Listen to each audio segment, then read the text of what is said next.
ओम शांति। आज महाअष्टमी माँ गौरी का दिन है। माँ गौरी हमें सहयोग करने की शक्ति जीवन में प्रदान करती है और जिससे हमारे आपसी संबंधों में मधुरता बढ़ती है।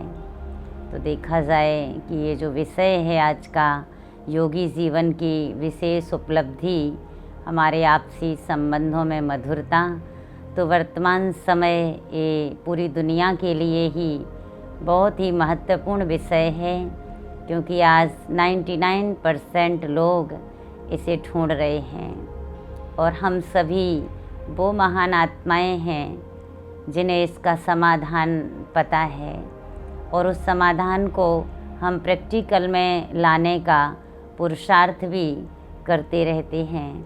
तो ये जानकर हमें अत्यंत खुशी होती है, लेकिन उस खुशी को हम क्रियान्वित रूप में कर रहे हैं या नहीं कर रहे हैं, वो चेकिंग हमें स्वयं की ज़रूर करनी है।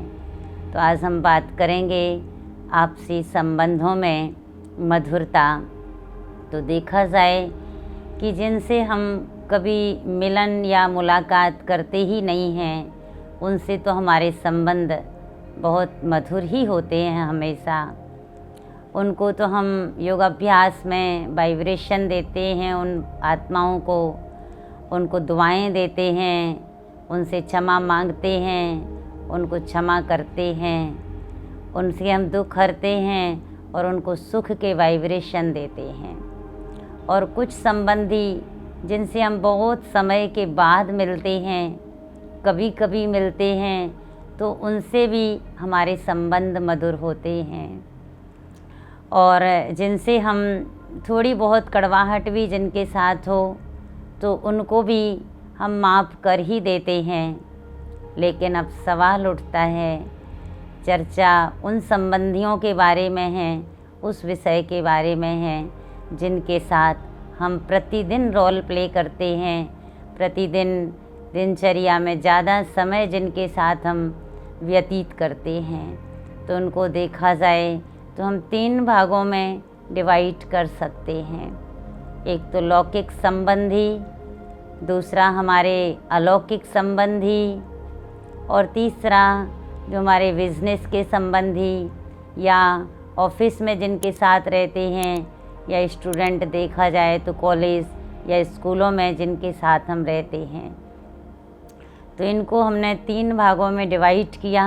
और अब इनमें भी अगर देखें तो 3 तरह के संबंधी, जैसे लौकिक में देखें तो कुछ हमारे से उम्र में या पद में बड़े होते हैं, तो कुछ हमारे बराबरी वाले होते हैं, तो कुछ हमारे से छोटे भी होते हैं। तो इस तरह से इन 3 संबंधियों को अगर 3-3 कैटेगरी में डिवाइड करें तो ये 9 वर्गों में हम बांट सकते हैं इनको, छोटे, बराबरी वाले और बड़े।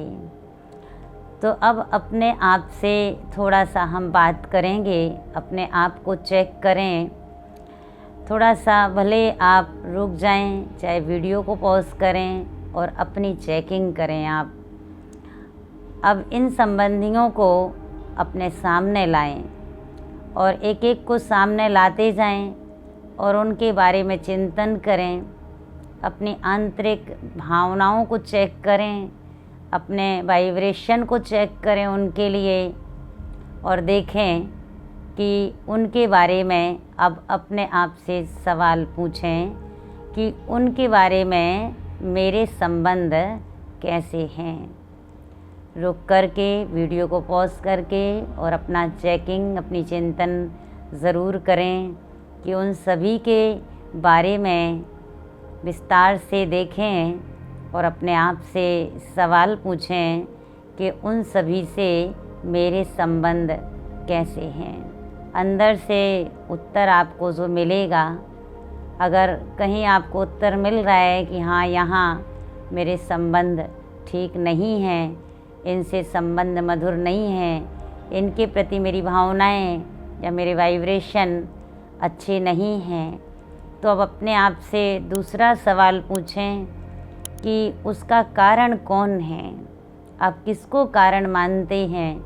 वो संबंध मधुर ना होने का कारण कौन है? आप स्वयं को मानते हैं या उनको मानते हैं? तो ये कारण आप ज़रूर पूछें अपने आप से चेक करके। तो आप सभी ने ज़रूर स्वयं को चेक कर लिया होगा और कारण भी उसका ढूंढ लिया होगा। अगर आप स्वयं को ही कारण मानते हैं तो बहुत अच्छा, आप अपनी उस कमी को ढूंढ लें और अपना निवारण करें कि कहाँ मुझे अपने आप को बदलना है और अपने संबंधों में मधुरता लानी है। लेकिन अगर आपको लगता है नहीं, इसकी वजह से मेरे संबंध ठीक नहीं हैं, कारण दूसरे को मानते हैं, तो फिर आप हमेशा ही प्रॉब्लम में बने रहेंगे। वो बड़ा मुश्किल होगा कि आप उन संबंधों के साथ कैसे आगे चलेंगे और कैसे एडजस्ट करेंगे। इसलिए मुझे स्वयं को बदलना है और कहीं ना कहीं हमारी कमी है, गलती है, उसको बड़े ध्यान से साक्षी होकर के अपने आप को चेक करें। तो ये बहुत ही गहरा विषय है, हमने पहले भी आपको बताया। लेकिन अगर आप चाहते हैं कि एक एक पॉइंट पर बड़े विस्तार से चर्चा की जाए तो आप हमें अपना अनुभव कमेंट बॉक्स में फीडबैक ज़रूर लिखें, ताकि हम इसकी अलग से श्रृंखला बना सकें और इस पूरे विषय पर अलग से चर्चा कर सकें। तो आज तो हम आपको केवल थोड़े से टिप्स बताते हैं, उन पॉइंट पर चर्चा करते हैं कि जिनके कारण हमारे संबंधों में कड़वाहट आती है। तो ऐसी थोड़े से कुछ पॉइंट कि कौन सी बातें होती हैं, तो देखा जाए तो जब हम किसी से अपेक्षाएं या एक्सपेक्टेशन ज़्यादा रखते हैं या स्वार्थ की भावना होती है तो वहाँ हमारे संबंधों में कड़वाहट आती है। दूसरा जो सबसे बड़ा मुख्य कारण है, हमारी आंतरिक भावनाएं किसी के लिए जब नेगेटिव होती हैं तो आत्मा भावनाओं को, वाइब्रेशन को ज़्यादा कैच करती है। कई बार हम ऊपर मुख से बड़ा अच्छा बोल रहे होते हैं, व्यवहार अच्छा कर रहे होते हैं, लेकिन किसी के लिए संकल्प अच्छे नहीं होते हैं, तो वो वाइब्रेशन आत्मा को कैच होते हैं और उससे हमारे संबंधों में कड़वाहट रहती है। जब हम किसी के साथ सुख में तो बड़े अच्छे से साथ देते हैं, लेकिन जब किसी को दुख आता है या हमारे सहयोग की ज़रूरत होती है, किसी के साथ परीक्षा की घड़ी होती है, उसमें हम उसको साथ नहीं देते, तो इससे हमारे संबंध कड़वे बने रहते हैं, मधुरता नहीं आ पाती है। और भी कई कारण हैं, जैसे हमारे अंदर का क्रोध है, ईर्ष्या है, जेलसी है, इन सभी बातों से भी संबंधों में कड़वाहट आती है। या फिर जब हम स्वयं पर कंट्रोल नहीं कर पाते हैं, अपने बोल पर, अपनी रिएक्शन पर, अपने व्यवहार पर, तो इससे भी हमारे संबंधों में कड़वाहट आती है।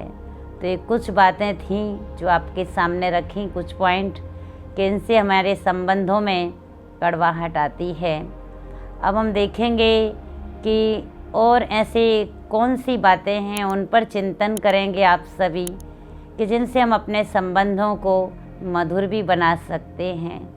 तो वो कुछ पॉइंट, जैसे सबसे पहली बात तो हम एक दो के स्वभाव को, संस्कारों को, नेचर को अगर हम समझ लें तो उनके साथ हम बहुत अच्छे से मधुरता के साथ रह सकते हैं और बहुत अच्छे से हम उनके साथ एडजस्ट कर सकते हैं। तो सबसे पहली बात, हम एक दूसरे को समझने का प्रयास ज़रूर करें। तो दूसरा, हम सबको देने की भावना रखें, सबको हमें प्यार देना है, सहयोग देना है और सम्मान देना है, क्योंकि हर आत्मा को आज ये चाहिए और अगर हम देते हैं तो अपने आप हमें मिलने भी लगेगा। और हम ये सोचें कि हमें कैसा व्यवहार पसंद है, तो जो व्यवहार हमें पसंद है वही हम दूसरों के साथ करें। जो मुझे खुद को पसंद नहीं है वो हम दूसरों के साथ व्यवहार कभी ना करें। तो अगर हम इन छोटी छोटी बातों का ध्यान रखते रहेंगे तो इससे हम अपने संबंधों को मधुर रख सकते हैं। तो जब देने की भावना रखते हैं, इसके बारे में एक छोटा सा एग्ज़ाम्पल आपको सुनाती हूँ। प्रैक्टिकल बात है कि एक बहन हमारे पास आई, वो अपनी देवरानी की समस्या लेकर के आई। वो जेठानी थी और वो बोलती कि दीदी हमारी देवरानी जब से आई है ना तो मेरे बड़े संकल्प चलते हैं। मैंने कहा किस बात में? कहते वो कोई काम नहीं करती है और कुछ मेरी जो सास है वो उसको कुछ बोलती भी नहीं है।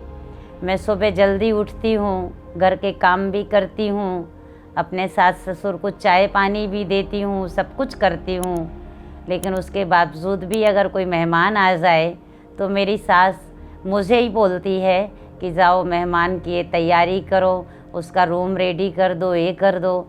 तो मुझे लगता है चलो घर का नहीं कर रही, मेहमान आया कोई उसकी तैयारी के लिए तो मेरी माँ उसको बोल सकती है ना। चलो यहाँ तक भी ठीक था, वो लेट उठती भी है, मैं ये सब कुछ सहन करती रहती हूँ।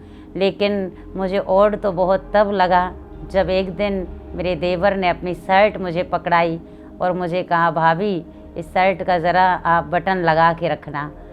तो मेरे संकल्प बहुत चलते हैं, बताओ मैं क्या करूं, कैसे उसके साथ रहूं। तो मैंने उसको कहा बात आपकी ठीक है, आपको दिखाई भी दे रहा है वो काम नहीं करती है और आपकी सास भी आपको ही बोलती है, लेकिन आपको रहना भी उन्हीं के साथ है और अपने संकल्पों को भी कंट्रोल रखना है और खुश भी रहना है। तो मैंने उसको एक एग्ज़ाम्पल दिया कि देखो एक बगीचे में जाओ, एक आम का पेड़ लगा है जो बहुत हरा भरा है और फलों से भरा है, और दूसरा पेड़ लगा है जो बहुत सूखा है, लकड़ियों वाला है। अब कोई बगीचे में जाएगा तो पत्थर मारेगा तो कौन से पेड़ को मारेगा? ज़रूर जिसमें फल लगे हैं उसी को ही पत्थर मारेगा।